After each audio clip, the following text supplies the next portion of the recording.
విశ్వామిత్ర బ్రహ్మర్షి విశ్వామిత్రుడి గురించి తెలుసుకోబోతున్నాం.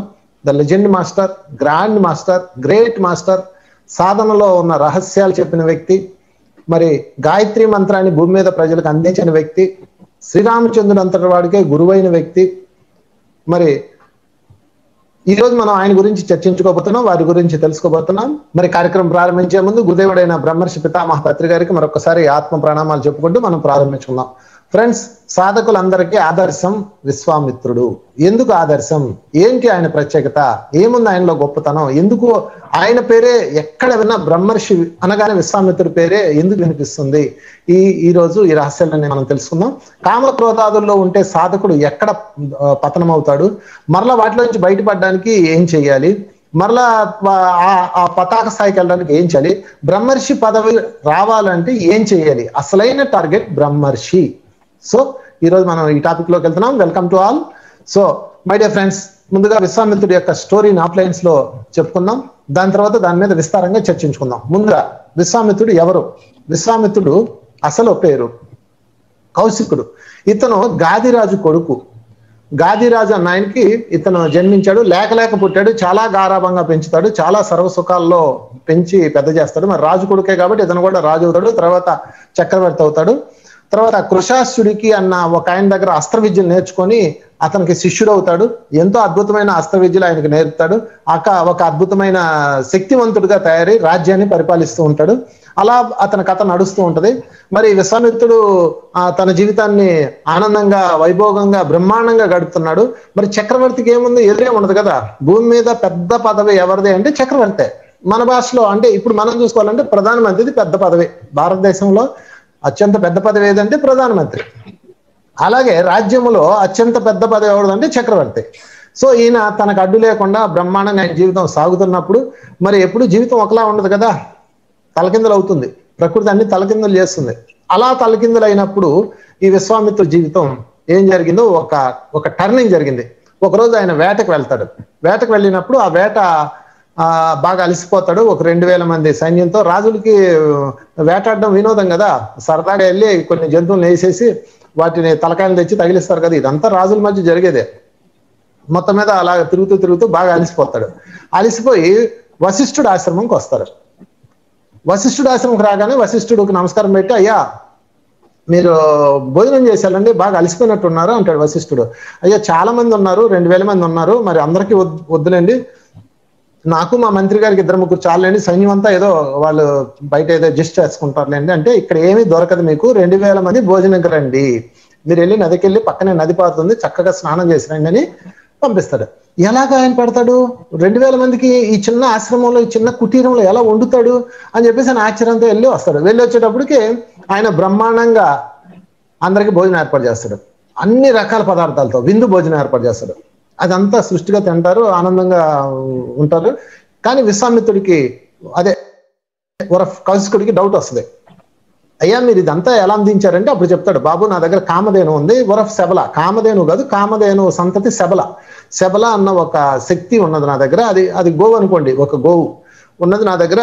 దాని సహాయంతో నేను మీకు అందరికి పెట్టానంటే, అయితే దాన్ని నాకు ఇచ్చేయండి, ఎందుకంటే దాన్ని తీసుకెళ్ళి నేను రాజ్యంలో పెడతాను. రాజ్యంలో పెట్టి అక్కడ ఉన్న ప్రజలందరికీ ఆకలి, దాహము, బాధ లేకుండా చేస్తాను. మనం చూసారా, మనం ఎలాగైతే క్యాంటీన్లు, అమ్మ క్యాంటీన్లు పెట్టి భోజనం పెడతాము, అలాగా నేను పెడతాను. సో ప్రజలందరూ సుఖంగా ఉంటారని చెప్తాడు. అంటే విశ్వామిత్రుడు అనగానే, కౌశికుడు అనగానే వశిష్ఠుడు ఒప్పుకోడు. నాయనా, ప్రజలు సోమరులు అవుతారు అలా పెడితే. ఈ ఉచిత పథకాలు, ఉచిత అన్నము, ఇవన్నీ ప్రజలను సోమరులు చేసాయి. వాళ్ళు కష్టపడాలి, సంపద రావాలి, కష్టానికి తగ్గ ఫలితం ఇవ్వాలి రాజు అని బోధిస్తాడు. ఏంటాడేంటి ఎవడన్నా ఎండ కదా, నాకు తెలియదు, నాకు అది కావాలంటాడు. అనగానే నేను ఇవ్వను నీకు అంటాడు. అయితే లాక్కెళ్తానని, సరే లాక్కెళ్ళి అంటాడు. ఈయనేమి ప్రతిఘటించడు, యుద్ధం చేయడు. చాలా కథల్లో యుద్ధం చేసినట్టు చెప్తారు. వశిష్ఠుడు ఎక్కడ తన జీవితంలో యుద్ధం చేయలేదు, ఎందుకంటే ఆయన బ్రహ్మర్షి యుద్ధం చేయడు, చక్రవర్తి యుద్ధం చేస్తాడు. సరే, మొత్తం మీద ఆయన ధ్యానంలో కూర్చుంటాడు. ఈ శబలని లాక్కెళ్తా ఉంటారు. లాక్కెళ్తాంటే శబల అంటది, అయ్యా నన్ను రక్షించండి అంటాడు. నిన్ను నేను రక్షించడం ఏంటి, నిన్ను నువ్వు రక్షించుకో అంటాడు. నిన్ను నువ్వు రక్షించుకో, నీకు ఇష్టమైతే ఎల్లు, ఇష్టం లేకపోతే ఉండు, నిన్ను నువ్వు రక్షించుకో. నిన్ను నువ్వు రక్షించుకోవడానికి అనుమతిస్తున్నాను అంటాడు. అంతే. ఇంకా మరి భోజనం పెట్టిన సభలో ఊరు మిగతా పెట్టదేంటి, వెంటనే సైన్యాన్ని సృష్టించి విశ్వామిత్రుడిని ఆయన సైన్యాన్ని తుక్కు పడగొట్టేస్తుంది, సఫ చేసేస్తుంది. దాంతో ఆయనకి పౌరుషం వచ్చేస్తుంది. నేను ఒక సభల చేతిలో ఓడిపోయానా, ఒక ఋషి చేతిలో ఓడిపోయానా, ఒక ఆఫ్టర్ ఆల్ ఎంత వీళ్ళ దగ్గర పవర్స్ ఉన్నాయన్నా కదా అని చెప్పేసి అతను ఏం చేస్తాడంటే నెమ్మదిగా ఆ వశిష్ఠుడు ఎలాగైనా సరే వశిష్ఠుడి దగ్గర గెలవాలని అప్పుడు అతను ఏం చేస్తాడంటే ఒక హిమాలయాలకు వెళ్ళిపోయి అప్పటికప్పుడు సాధన మొదలు పెడతాడు. చాలా పట్టుదల గల మనిషి. ఫ్రెండ్స్, ఇందాకే నేను మీకు చెప్పాను, ప్రతి సాధకుడు విశ్వామిత్రుణ్ణి ఆదర్శంగా తీసుకోవాలి. ఎందుకంటే మనం ఎక్కడ పడిపోతామో అన్నది ఈయన దగ్గర చూసి నేర్చుకోవాలి. సో మొత్తం మీద ఆయన్ని ఫైట్ చేస్తాడు. ఒకరోజు వెళ్ళి అన్ని శక్తులు సంపాదించుకుంటాడు. శివుడి దగ్గర ఘోర తపస్సు చేస్తాడు. అంటే ఈ కథలో చాలా చోట్ల 1000 సంవత్సరాల తపస్సు అని ఉంటది. దీని మీద ఏం ఆలోచించాలంటే ఆ రోజుల్లో 1000 సంవత్సరాలు అనేది చాలా తక్కువ. ఈ రోజుల్లో మన టైం పీరియడ్ వేరు, ఆ యుగాల్లో ఉన్న టైం పీరియడ్ వేరు. కాబట్టి దాన్ని మనం పరిగణలో తీసుకోవద్దు. మనం మెయిన్ కథను తీసుకుందాం. కథలో 1-2 లోటుపాట్లు ఉండొచ్చు, కొన్ని చోట్ల ఒకలా ఉండొచ్చు, ఇంకొన్ని చోట్ల ఒకలా ఉండొచ్చు. మన ఉద్దేశం అది కాదు. కౌశికుడు అన్నవాడు బ్రహ్మర్షి అయ్యి విశ్వానికి మిత్రుడు ఎలా అయ్యాడు, అది మన కాన్సెప్ట్. ఎందుకంటే ఒక ఎన్లైటన్మెంట్ అన్నది ఎలా సాధించాడు, ఇది మనం చెప్పుకోబోతున్నాం. సరే, మొత్తం మీద ఆయన ఏం చేశాడు, తపస్సు చేశాడు, శివుడి దగ్గర అస్త్రాలు సంపాదించాడు. మరి శివుడు అస్త్రాలు ఇచ్చాడు, అవి పట్టుకొని వచ్చి మళ్ళీ యుద్ధం చేశాడు. ఆ యుద్ధంలో ఆయన ఏ ఆయుధం వేసినా శివుడు ఇచ్చిన బ్రహ్మాస్త్రం వేశాడు. బ్రహ్మాస్త్రం ఇస్తే ఆ బ్రహ్మాస్త్రాన్ని ఆయన శుభ్రంగా మింగేశాడు వశిష్ఠుడు. ఇంకా బ్రహ్మ తేజస్తో వెలిగిపోయాడు. అప్పుడు అర్థమైంది దానికి, బ్రహ్మర్షి మీద గెలిచేవాడు సృష్టిలో ఎవడు లేడు. ఎందుకంటే అన్ని పదవుల కన్నా గొప్ప పదవి బ్రహ్మర్షి పదవి అన్నది ఆయనకి అప్పుడు అర్థమైంది. అప్పుడు అర్థమై ఆయన ఏం చేశాడంటే ఇక లాభం లేదని చెప్పేసి వశిష్ఠుడు లాగా నేను బ్రహ్మర్షి అవ్వాలి అంటే వశిష్ఠుడిని గెలవ అవ్వదు, ఇంకా అర్థమైపోయింది ఆయనకి. ఫ్రెండ్స్, ఇక్కడ ఒక చిన్న బ్రేక్ తీసుకుందాం. వశిష్ఠుడిని చూసి ఎందుకు ఆ నిర్ణయం తీసుకున్నాడంటే ఒక సాధకుడిని ప్రాపంచిక వ్యక్తి గెలవలేడు. ఇది బాగా గుర్తుపెట్టుకుని అండర్లైన్ చేసుకోండి. ఒక ఆధ్యాత్మిక వ్యక్తిని, ఒక ధ్యానిని, ఒక సాధకుడిని ప్రాపంచిక వ్యక్తులు గెలవలేరు. అందుకే చూడండి, మీ ఇంట్లో కూడా మీ జీవితంలో కూడా రకరకాల మనుషులు వచ్చి వాళ్ళు మీ మీద యుద్ధం చేస్తుంటే ఆధ్యాత్మిక వ్యక్తులు ఏమి చేయలేరు. వాళ్ళు చాలా మంది ధ్యానులు అనుభవాలు చెప్తుంటారు. ఇంతకుముందు నేను చాలా బాధపడేదాన్ని, ఇప్పుడు బాధపడట్లేదని అంటది. దాని అర్థం ఏంటి? వీళ్ళ దగ్గర శక్తి వచ్చేసింది. ధ్యానంలో ఆ శక్తి వచ్చింది. ఇంకా అవతల వాళ్ళు ఏం చేయగలరు? సో మరలా కథలోకి వెళ్దాం. ఆయన ఇంకా అర్థమైపోయింది, ఎలాగైనా సరే నేను బ్రహ్మర్షి అవ్వాలి. అందరిని పిలిచాడు. బాబు, నేను బ్రహ్మర్షి అవ్వాలంటే ఏం చేయాలి? బాబు, దానికి చాలా కష్టం అండి, చాలా సాధన చేయాలండి. ఓకే, చేస్తాను అన్నాడు. చేయడం మొదలు పెట్టాడు. విపరీతమైన సాధన చేశాడు. ఎంత సాధన చేశాడంటే బ్రహ్మదేవుడే ప్రత్యక్షమయ్యి ఆయనకి రాజర్షి అన్న పోస్ట్ ఇచ్చాడు. బ్రహ్మదేవుడు వచ్చి, కానీ బ్రహ్మర్షి అవ్వాల. ఇక బ్రహ్మర్షి ఎవరైనా కానీ బ్రహ్మర్షి అన్నట్లు అందరూ ఏమంటున్నారంటే ఋషి అంటున్నారు, ముని అంటున్నారు. మౌనం ఉండి ముని అంటారు. గడ్డాలు ఏం చేస్తే ఋషి అంటారు. సాధన చేసి ఒక శక్తిని సంపాదిస్తే ఋషి అంటారు. లేదు, రాజులందరికీ దిశ నిర్దేశిస్తున్నాడు కాబట్టి రాజర్షి అంటారు. మొత్తం అది ఏది ఏమైనా ఋషి, రాజర్షి, మహర్షి, యోగి అంటున్నారు, కానీ బ్రహ్మర్షి అని మాత్రం అన్నట్ల. ఫ్రెండ్స్, ఈ బ్రహ్మర్షి అన్నది అత్యంత అపురూపమైన పవిత్రమైన పోస్ట్ ఇన్ ది సెర్ప్. భూలోకములో బ్రహ్మర్షి ఆఖరి పోస్టు. సో మొత్తం మీద ఆయన బ్రహ్మర్షి అవ్వాలని నానా తపన పడ్డారు, చాలా ప్రయత్నాలు చేశారు. కింద పడ్డాడు, మీద పడ్డాడు, ఏమి చేసినా అవుతూనే ఉన్నాడు. సాధన నడుస్తూనే ఉంది. ఈ సాధన ఒక మెట్టు ఎక్కుతుంది, ఇంతలో ఎవడో ఒకడు వస్తాడు, వాడు డిస్టర్బ్ చేస్తాడు, కింద పడుతుంటాడు. ఒకరోజు అలా ఉంటున్నప్పుడు ఇక్ష్వాకు వంశ రాజపుత్రుడు ఒకడు ఉన్నాడు. అతను వచ్చి, అతని పేరు శంకుడు, అతనే త్రిశంకుడు అంటారు. ఆ శంకుడు వచ్చి వశిష్ఠుడిని అడిగాడు, అయ్యా, నేను స్వర్గలోకానికి ఫిజికల్ బాడీతో వెళ్ళాలి, ఆస్ట్రల్ లోకానికి ఫిజికల్ బాడీతో వెళ్ళాలి. జనరల్ గా మరణించినాక వెళ్తాం, కానీ ఆయన ఫిజికల్ బాడీతో వెళ్ళాలి. నేను ఎలాగైనా సరే నేను పంపించిన అన్నాడు. వశిష్ఠుడు ఏమన్నాడంటే, నాయన అలా అవ్వదన్నాడు. మీకు అన్ని గోవులు, ఎంత డబ్బు, ఎంత బంగారం అని ఆఫర్లు పెట్టాడు. ఏం చేసుకుంటాను అయ్యని నేను చెప్పు, నేను ఎవరిని బ్రహ్మర్షి తత్వంలో ఉన్నవాడిని, నాకెందుకు అయ్యని? నువ్వు బాగా ధ్యానం చేసి, బాగా సాధన చేసి, నీ కర్మలన్నీ పోగొట్టుకొని అప్పుడు నువ్వు బ్రహ్మర్షి, నువ్వు మోక్షాన్ని సాధించుకో, అప్పుడు రాయల్గా వెళ్ళొచ్చు స్వర్గలోకం అంటాడు. లేదు, నాకు షార్ట్ కట్ మెసేజ్ కావాలి, నన్ను పంపేవాడు ఎవడు అంటాడు. అలా ఎవరు పంపరు, వెళ్ళు అంటాడు. అనగానే అతను ఇతని దగ్గరకు వస్తాడు. వశిష్ఠుడి దగ్గర నుంచి విశ్వామిత్రుడి దగ్గరకు వస్తాడు. వచ్చి, అయ్యా, భూలోకంలో సృష్టిలో ఎవరు అలా పంపలేరు అన్నాడు, అనగానే ఇతనికి వెంటనే కోపం వచ్చేస్తాడు. అంటే ఇతని టార్గెట్ ఏంటంటే వశిష్ఠుడు విశ్వామిత్రుడు అయ్యాడు, వశిష్ఠుడు బ్రహ్మర్షి అయ్యాడు, నేను కూడా బ్రహ్మర్షి అవ్వాలని, యూనివర్స్ కోసం కాదు. ఇక్కడ ఒక పట్టుదల అనమాట. సరే అతను పంపలేడు కదా, నేను ఇతను కన్నా పంపితే ఇతనికన్నా గొప్పవాడుగా కనపడతాను అని చెప్పేసి తన దగ్గర అప్పుడు దాకా సాధన చేసి సంపాదించుకున్న శక్తి అంతా ఉపయోగించి అతన్ని యాష్లోకి పంపించాడు. పంపించగానే అక్కడ ఉన్న ఇంద్రుడు ఏం చేశాడంటే ఒక తడుదని వెనక్కి పంపించాడు. బాబు కర్మలన్నీ పూర్తయ్యాకే ఇక్కడ అడ్మిషన్, ఎవరికి పడితే అక్కడ రావడానికి ఇల్లేదు, ఎన్లైటెడ్ మాస్టర్స్ కే అడ్మిషన్ కనుక అతన్ని నాటాలోడని పంపించి వెనక తోసేస్తాడు. వెనక తోయగానే అప్పటికప్పుడు ఒక లోకాన్ని క్రియేట్ చేస్తాడు. క్రియేట్ చేసి ఒక బ్రహ్మాండమైన ఆశ్రమాన్ని ఆశ్రలోకాన్ని ఆశ్రమ ప్లానెట్ ని క్రియేట్ చేసి ఒక చిన్న సైజ్ స్వర్గాన్ని క్రియేట్ చేసి అందులో అతను పెట్టేస్తాడు. అదే మనం త్రిశంకు స్వర్గం అంటాం. అంటే అటు కాకుండా ఇటు కాకుండా ఉండే బ్యాచ్ అంతా త్రిశంకుడు బ్యాచ్ అన్నమాట. సరే ఇక్కడ అతనికి పట్టుదలకు పోయాడు, మోహానికి పోయాడు, అహానికి పోయాడు కాబట్టి అతని శక్తి అంతా నిర్వీర్యమైంది. చిచ్చి నేనేంటి ఎలాంటి పని చేశాను, మళ్ళా నా ఎనర్జీ అంతా పోయిందని చెప్పేసి మరలా సాధన మొదలు పెట్టాడు. ఈసారి ఉత్తర దిక్కుకి వెళ్ళి విపరీతమైన సాధన చేశాడు. సాధన చేసి మళ్ళా శక్తివంతుడు అవడం ప్రారంభించాడు. అప్పుడు అంబారీషుడు అన్న ఒక రాజు యజ్ఞం చేస్తున్నాడు. అశ్వమేధ యజ్ఞం చేస్తున్నప్పుడు అప్పుడు అతనికి ఏం జరిగిందంటే తన బూచికుడు అన్న ఒక ఋషి ఉంటాడు, ఆయన దగ్గరికి వెళ్ళేసి ఆయనకి ఏ ఆఫర్లు ఇస్తాడైనా, ధనం ఇస్తాను, గోవులు ఇస్తాను, 1,00,000 గోవులు ఇస్తాను, ఈ ఆఫర్లు ఇస్తాడు. ఆయన పడిపోతాడు, ఆయన కొడుకుని ఇస్తాడు.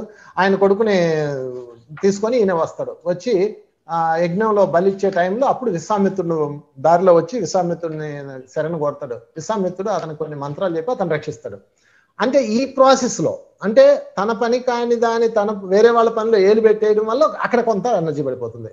అంటే ఇక్కడ మనం అన్ని ఈ కథ మీకు ఎక్కడ కావాలో దొరుకుతుంది, ఏ యూట్యూబ్ లో చూసి దొరుకుతుంది. మన కాన్సెప్ట్ ఏంటంటే కథలో మనం నేర్చుకోవాల్సిన అంశాలు. మొదటేమో అతను అహానికి పోయి, పట్టుదలకు పోయి, కంపారిజానికి పోయి పడిపోయాడు. ఇప్పుడేమో వచ్చి తనకు సంబంధం లేని విషయాలు ఏలిపెట్టి ఆ ఎనర్జీస్ అన్ని కోల్పోయాడు. నీకు లాభం లేదని చెప్పేసి మళ్ళీ దక్షిణ దిక్కు వెళ్ళి మళ్ళా సాధన మొదలు పెట్టాడు. ఈసారి సాధన చేయడం మొదలుపెట్టిన తర్వాత తీవ్రమైన సాధన చేసి ఈ మధ్యలో వశిష్ఠుడితో మళ్ళా కోపము, అసూయ, ద్వేషం ప్రారంభమైనవి. అతనికి వశిష్ఠుడికున్న 100 కొడుకుల్ని ఇతను ఒక రాక్షసుని ప్రేరేపించి చంపిస్తాడు. సో మొత్తం మీద కథ అలా నడుస్తుంది. ఆ పాపాన్ని కడుక్కోవటానికి మరొక దిక్కున వెళ్ళేసి ఎన్నో సంవత్సరాలు తపస్సు చేస్తాడు. అంతా వేల సంవత్సరాలు అని ఉంటుంది విశ్వామిత్రుడు కథ అంతా. సరే ఎంతో కాలం తపస్సు చేసి మళ్ళీ అదంతా క్లీన్ చేసుకునే ప్రాసెస్ లో ఉంటాడు. మీరు కూడా శ్రీశైలం వెళ్తే శ్రీశైలంలో అక్కమ మహాదేవి గుహల దగ్గరలో విశ్వామిత్రుడు గుహ అని ఉంటుంది. అక్కడికి వెళ్ళి ఆయన విపరీత తపస్సు చేశాడు. ఎందుకంటే 100 బిడ్డల్ని చంపించాడన్న ఉంది కదా, కర్మ ఉంటుంది కదా, దాన్ని తొలగించుకోవడానికి ఎన్నో రోజులు సాధన చేస్తాడు. తర్వాత పుష్కరిణి నది తీరాన్ని ఎన్నో సంవత్సరాలు సాధన చేస్తాడు. అదే సిద్ధాశ్రమం, ఇప్పుడున్న సిద్ధాశ్రమం ఆయన సాధన చేసిందే. సో మొత్తం మీద అదంతా వాష్ చేసుకుంటాడు, అనేక కర్మలని వాష్ చేసుకుంటాడు. ఇక మనిషి ఎలా అయిపోతాడంటే భయంకరమైన పూచి పుల్ల అయిపోతాడు. శరీరం నిలబడదు, శరీరం నిలబెట్టలేని స్థితికి వెళ్ళిపోతాడు. ఎంత సాధన చేసినా శరీరం అనేది ఒకటి ఉంది కదా, దానికి బేస్ ఆహారం అది ఇవ్వాలి కదా. భయంకరమైన పరిస్థితుల్లో అతను వెళ్ళిపోతాడు. వెళ్ళిపోయినప్పుడు అతన్ని చూస్తాడు ఇంద్రుడు. అర్రే ఎంత గొప్పవాడు ఇతను ఇలాంటి ఋషి, మహర్షి, రాజర్షి, బ్రహ్మర్షి భూమి మీద ఉండాలి, ప్రజలకు ఆదర్శం ఇతను అని చెప్పేసి అతనికి మేనకని పంపిస్తాడు అతని దగ్గరికి. నిజానికి విశ్వామిత్రుడు కథలో మేనక ఎందుకు వచ్చింది అంటే విశ్వామిత్రుడు తపస్సు చెడగొట్టడానికి వచ్చింది అని చెప్తారు. అసలు విశ్వామిత్రుడు తపస్సు చెడగొడితే ఇంద్రుడికే వస్తుంది చెప్పండి? అంటే ఇంద్రుడు తన తపస్సు చేసే వాళ్ళందరి దగ్గరికి మేనకలను పంపించి చెడగొడతారని ఇంద్రుడి మీద అపవాదం ఉంది. అది తప్పు, అది అపవాదు కాదు. ఇంద్రుడు హెల్పింగ్ చేస్తున్నాడు, తన మనిషినిచ్చి పంపి సర్వీస్ చేయని పంపించాడు, ఒక సర్వెంట్ని పంపాడు. ఇలాంటి సర్వెంట్ని కాదు, మేనకను పంపాడు ఏకంగా.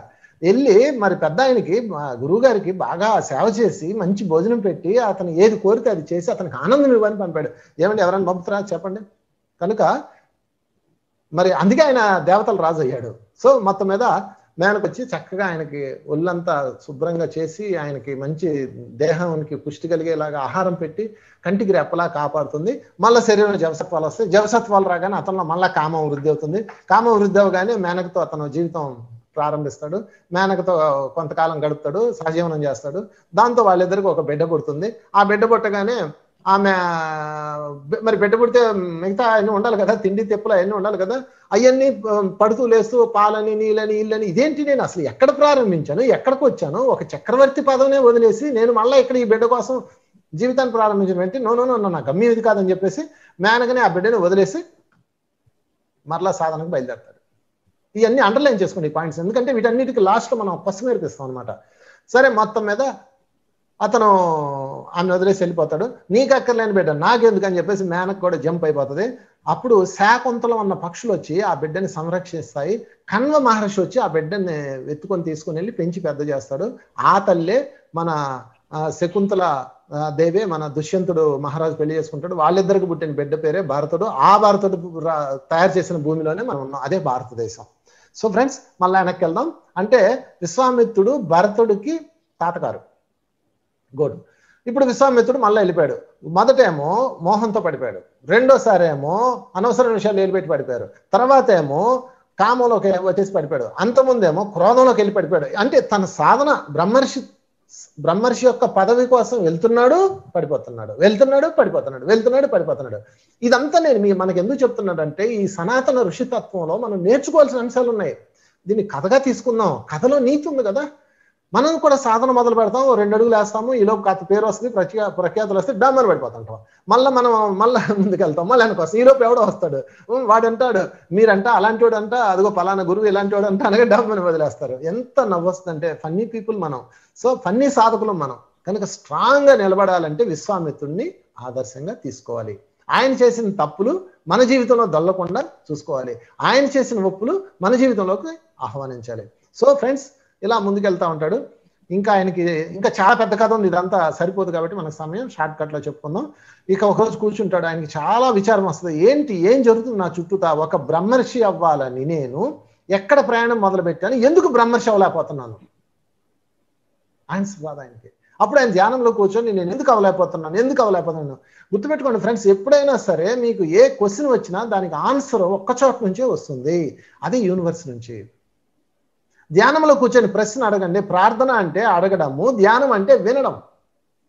ప్రార్థన అంటే అడగడం, ఓ దేవా నన్ను ఎందుకు ఇలా ఉన్నాను, అది ప్రార్థన, అడగండి, తప్పేం కాదు. మరి అది వినాలి కదా, వినాలంటే కళ్ళు మూసుకొని కూర్చోవాలి, సైలెంట్లో కూర్చోవాలి, అప్పుడు వినిపిస్తుంది. వైర్లెస్ సెట్ లాగా అనమాట. మనం వైర్లెస్ సెట్ చూస్తాం కదండి, వైర్లెస్ సెట్లో యువతలోడు బటన్ నొక్కి మాట్లాడి ఓవర్ అంటాడు, ఓవర్ అని బటన్ వదులుతాడు, అప్పుడు వాడు మాట్లాడింది వినిపిస్తుంది. 1 వే అన్నమాట, సేమ్ ఫోన్ మాదిరిగా 2 వే కాదు. సో ఇతను ఆ ప్రశ్న అడిగి ధ్యానంలో కూర్చుంటే అతనికి వినిపిస్తుంది ఇన్నర్ వాయిస్, క్లియర్ వాయిస్. ఏమని వినిపిస్తుంది అంటే, అయ్యా నాయనా, మిస్టర్ కౌశిక, నాయనా నువ్వు చాలా వరకు వచ్చేసావు, చిట్ట చివరి ఒకే ఒక బంధం ఉంది నీకు, ఆ చిట్ట చివరి బంధాన్ని తెంపేవాళ్ళు ఫలానా గ్రామంలో ఉన్నాడు నీ గురువు, గో అంటది. అనగానే ఓకే లైన్ దొరికేసిందని చెప్పేసి ఆ ఒక గ్రామాన్ని ఎత్తుక్కుంటూ వెళ్తాడు. వెళ్లే దారిలో అడవిలో కూర్చుంటాడు. అడవిలో కూర్చొని ధ్యానంలో కూర్చొని మొహాన్ని ఇలా పైకి ఎత్తుకుని ఆనందంగా కూర్చుంటాడు. నాకు రేపు దొరకబోతుంది నా మోక్షం, నా గురువు దొరకబోతున్నాడని మహానందంలో తలపైకి ఎత్తుకుని కూర్చుంటాడు. మరి తలపైకి ఎత్తుకుంటే ఏమవుతుంది, పిట్టలా ఉంటుంది కదా, ఆ పిట్ట ఒకటి రెట్ట వేస్తుంది. పైన కొమ్మ మీద పిట్ట ఉంది, ఆ పిట్ట రెట్ట వేస్తుంది. మరి చెట్టు కింద మొహం పైకి ఎత్తు కూర్చుంటే రెట్టలే పడతాయి కదా. సో మొత్తం మీద రెట్టబడగానే దాన్ని తుడుచుకొని దాని ఇంకా కోపంగా చూస్తాడు. కోపంగా చూడగానే అది భస్మం అయిపోద్ది. ఎందుకంటే already he's the legend, already ఆ ప్లేస్కి వెళ్ళిపోయాడు. కొంచెం ఒక్క మెట్టు ఉంది, అంటే 99 మెట్లు ఎక్కాడు, ఒక్క మెట్టు ఉంది. సో ఆ పిట్ట కాలిపోతుంది. ఇంకా కోపంతో ఊర్లోకి వస్తాడు. ఆకలేస్తుంది, ముందు అన్నం తిని ఏదన్నా భిక్ష తీసుకొని గురువుని ఎత్తుకుదాం అని అనుకుంటాడు. అనుకోగానే వెంటనే ఒక ఇంటి ముందు నిలబడి భవతి భిక్షాందేహి అంటాడు. అప్పుడు ఆ ఇల్లాలు ఏం చేస్తుందంటే, ఆ ఇంట్లో ఉన్న ఇల్లాలు, నాయనా ఒక్క నిమిషం ఆగు అని చెప్పేసి లోపల నుంచి చెప్తుంది. వాళ్ళ పిల్లలకు అన్నం పెడుతుంటుంది అనమాట. పిల్లలకు అన్నం పెడుతూ ఒక్క నిమిషం ఆగు అంటుంది. ఆయన ఆగుతాడు. అరగంట అవుతుంది. ఆమె పిల్లలకి అన్నం పెట్టేసి వాళ్ళు శుభ్రం చేసేసి మళ్ళీ ఆమె శుభ్రం కాల్చేది కడుకొని ఆయనకి గిన్నెలో అన్నం తీసుకొని వస్తుంది. కోపంగా చూస్తాడు. ఎందుకు చూస్తాడు, ఆలస్యమైంది, నేను పిలవగానే ఎందుకు రాలేదు, నువ్వు ఒక ఋషి పిలిస్తే రావా, ఒక రాజేష్ పిలిస్తే రావా అని. ఆమె ఏమంటదంటే, మరీ అంత కోపంగా చూడకు నాయన, పిట్టను కాదు కాలిపోవటానికి అంటది. అనగానే ఆయనకి ఒకటిసారి షాక్. వామ్మో, అడవిలో కాలిపోయిన పిట్ట సంగతి ఏమికి ఎలా తెలిసింది అంటే, ఏమైనా గురువు అని చెప్పేసి ఆమె కాళ్ళ మీద పడతారు. అమ్మా నువ్వే నా గురువు అని. అయ్యా బాబు నాకు ఏం తెలీదు, నేను ధ్యానం చేసుకుంటూ ప్రాపంచిక జీవితంలో నా బిడ్డలను చూసుకుంటూ నా ధర్మంలో నేనున్నాను. ఇది అండర్లైన్ చేసుకోండి. నా పిల్లల్ని నేను చూసుకుంటూ నా బాధ్యతలో నేనున్నాను, అంతే నాయన, నా పని ఇంకేం లేదని చెప్పేసి ఆమె చెప్తుంది. అయితే నీ డౌట్ తీర్చగలవాడు ఊర్లో ఒకడున్నాడు, అతని దగ్గరికి వెళ్ళు అంటది. అతని పేరు ధర్మవ్యాధుడు అని చెప్తుంది. చెప్పగానే ఆయన ఏం చేస్తాడంటే సరే అని చెప్పేసి ఆ ధర్మవ్యాధుడు ఎక్కడ ఉన్నాడని చెప్పేసి ఫోన్లో GPS ఆన్ చేసుకొని ఎత్తుకుంటూ వస్తాడు. ఆ రోజుల్లో కూడా ఉన్నాయి లేని ఫోన్లో అంటే వాళ్ళకి మైండ్లో ఉంటుంది. ఆ GPS ఇలా తీసుకెళ్ళి ఒక మాంసం కొట్టు దగ్గర తీసుకొస్తాడు. అతను ఎవరు? ధర్మవ్యాధుడు మాంసం కొట్టు కట్టివాడు. ఒక మాంసం కొట్టులో మటన్ కొడుతుంటాడు చూడండి, టక్ టక్ టక్ టక్ టక్ టక్ అని, అతను అనమాట. ఏమిరా నా కర్మ, ఇతను ఆఖరికి నా గురువు, నేను ఎక్కడి నుంచి ఎక్కడికి వచ్చాను, ఇతను నా గురువు ఏంటి అని చెప్పేసి ఆలోచిస్తూ ఉంటాడు. వెళ్ళిపోదాం అనుకుంటుంటే నాయన ఆగు, నిన్ను ఆమెను పంపించింది అంటాడు. ఆ విషయం ఇంకెలా తెలుసు అంటే ఆ పెట్టే చెప్పింది కాలిపోయిన పెట్ట అంటాడు. ఆ బాబోయ్ వీళ్ళెవరు సామాన్యులు కదరా నాయన అని చెప్పేసి అయ్యా నువ్వు నాకు చెప్పాలి, మరి నువ్వేనంటే సరే ఉండి వస్తానని చెప్పేసి ఆయన దుకాణం కట్టేసి ఇంటికి వస్తాడు. ఇంటికి వచ్చిన తర్వాత కూర్చోండి అంటాడు. కూర్చొని వాళ్ళ అమ్మా నాన్న అత్తామామలు ఇద్దరు ఉంటారు. అమ్మ నాన్నలు ఇద్దరు, అత్తామామలు ఇద్దరు, నలుగురు బెడ్ మీద ఉంటారు. Bed returns. ఆ నలుగురు వృద్ధులు బెడ్ మీద ఉంటే ఆ బెడ్ మీదే 1-2 మలమూత్రాదులు ఉంటే అవన్నీ బట్టలు మార్చి వాళ్ళకి శుభ్రంగా స్నానం చేయించి వాళ్ళకి అన్నం పెట్టి వాళ్ళకి మళ్ళీ బట్టలంతా శుభ్రంగా చేసి మళ్ళీ ఆయన కూడా స్నానం చేసి పళ్ళు పలహారాలు తీసుకొచ్చి ఈయన పాదాల దగ్గర కూర్చుంటాడు వచ్చి. ఇది అండర్లైన్ చేసుకోండి. ఇందాక అక్కడ ఒక తల్లి తన బిడ్డలకు అన్నం పెడుతున్న బాధ్యతను అండర్లైన్ చేసుకోమన్నాను. ఇక్కడ ఇతను తల్లిదండ్రులు అత్తమామలు, ఎందుకంటే భార్య చనిపోయింది, అత్తమామలే తల్లిదండ్రులు. వృద్ధులైన నలుగురిని చూసుకుంటున్నాడు బాధ్యతగా. సరే వచ్చి కూర్చుంటాడు. అయ్యా చెప్పండి అసలు మీరు ఎవరు, ఏంటి మీకు అత్త ఏంటి అంటాడు. నా గురువు అంటాయా నువ్వు నాకు బోధిస్తే గానీ నాకు మోక్షం రాదు, నువ్వు బోధిస్తే నువ్వు అందించే చెయ్యి నాకు ఆఖరి పాయింట్ అంటాడు. అప్పుడు ఆయన చెప్తాడు, అయ్యా నాకేం తెలుసాయా బాబు, నేను ఒక మాంసం కొట్టుకునే కటికవాడిని, కేవలం నాకు అతి తప్పేం తెలియదు కదా, నా వృద్ధి తల్లిదండ్రులు మొత్తం మా నలుగురిని చూసుకొని జీవితాన్ని గడుపుతున్నా, నాకు ఎవ్వరు లేరయ్యా అని చెప్తాడు. ఏంటి ఏం అర్థం కావట్లా. మళ్ళా ఆశ్రమంకి వచ్చేస్తాడు, కూర్చుంటాడు, అంత ఆలోచిస్తూ ఉంటాడు. ఒక్కసారి అంతా రిపీట్ చేసుకుంటూ ఉంటాడు. అసలు ఎక్కడో ఉంది, అక్కడే ఉంది, ఆ ఊరిలోనే ఉంది, మూలమంతా ఆ ఊరిలోనే ఉంది, నేను బ్రహ్మర్షి అయ్యే ఏకైక లైన్ అక్కడే ఉంది, ఆ గురు అదేదో బోధిస్తుందని మొత్తం స్కాన్ చేసుకుంటూ ఉంటాడు.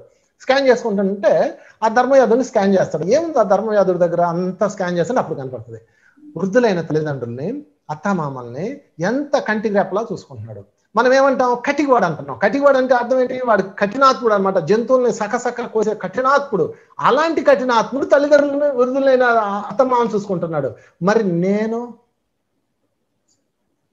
ఈ బ్రహ్మర్షి అవుదాం అన్న బ్రహ్మలో నా తల్లిదండ్రులు వదిలేశాను. వాళ్ళు ఉన్నారో పోయారో తెలీదు, వాళ్ళకి తిలోదకాలు ఇచ్చినోడు లేడు, వాళ్ళ గుక్కి నీళ్లు పోసినోడు లేరు.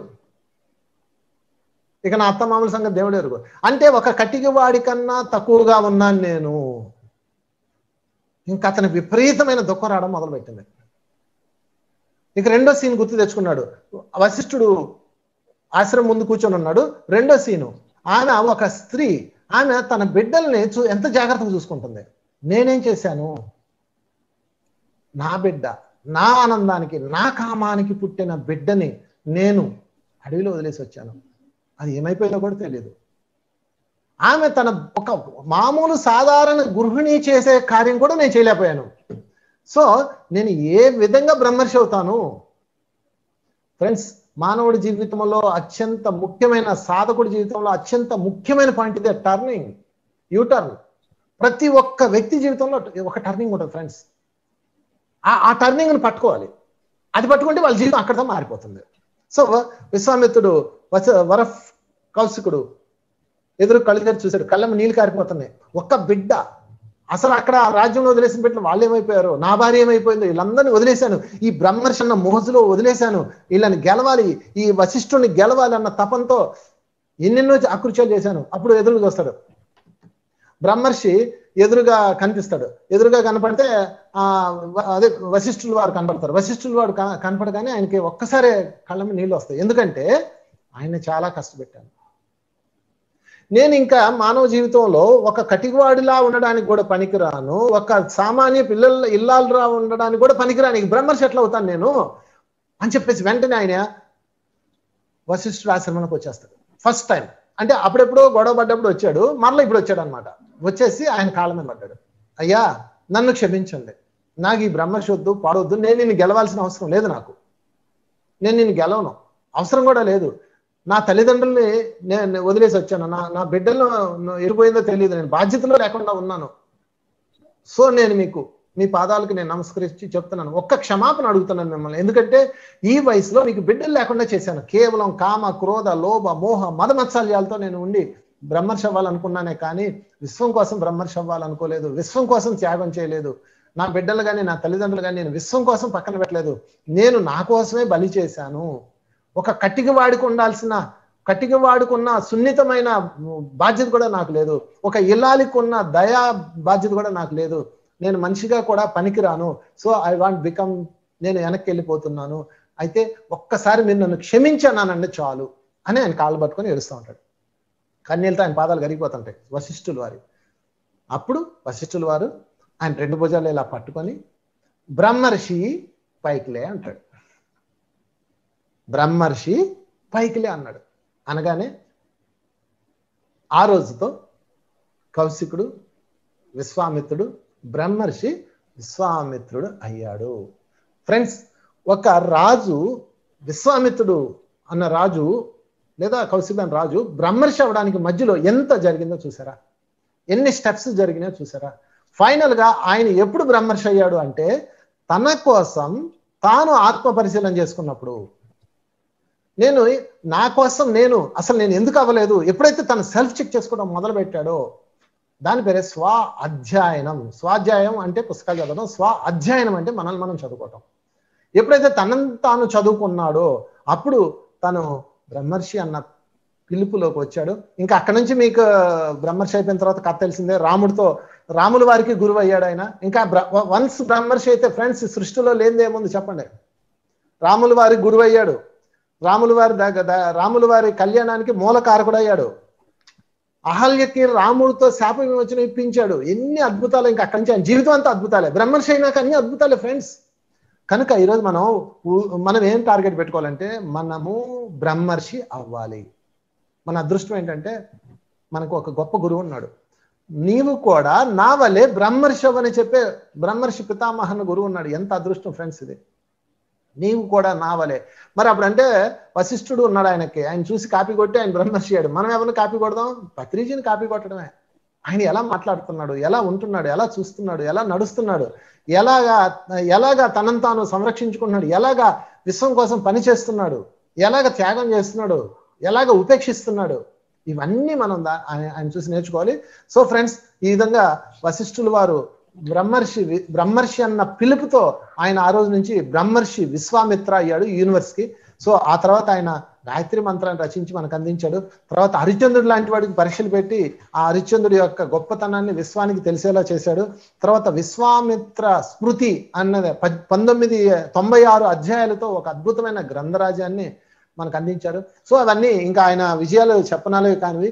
సో మై డి ఫ్రెండ్స్, మనందరం ధ్యానులం, ఆధ్యాత్మికతలం, సాధకులం కాబట్టి మనందరం టార్గెట్ ఒకటే, బ్రహ్మర్షి అవ్వాలి. మనము బిఏ బ్రహ్మర్షి. నేను బ్రహ్మర్షి అవ్వాలని ఎవరికి వారు స్వయంగా అనుకుంటే అవుతాము. అవ్వాలంటే దానికి మొదటి స్టెప్ నుంచి ఆఖరి స్టెప్ దాకా చెప్పాను. The last step is self realization. నేను ఎక్కడ ఉన్నాను, ఎక్కడ తప్పులు చేస్తున్నాను, ఎక్కడ కరెక్ట్గా ఉన్నాను, మనల్ని మనం వెనకేసుకు రాకుండా, మనల్ని మనం అందరం ఎక్కించుకోకుండా, మనల్ని మనం పరిశీలించుకుంటూ మనలో జరిగే లోపాలను పట్టుకోగలిగా మనం మార్చుకోగలిగితే మనం బ్రహ్మర్షి అవుతాం ఫ్రెండ్స్. అందులో ఎటువంటి సందేహం లేదు. Thank you very much.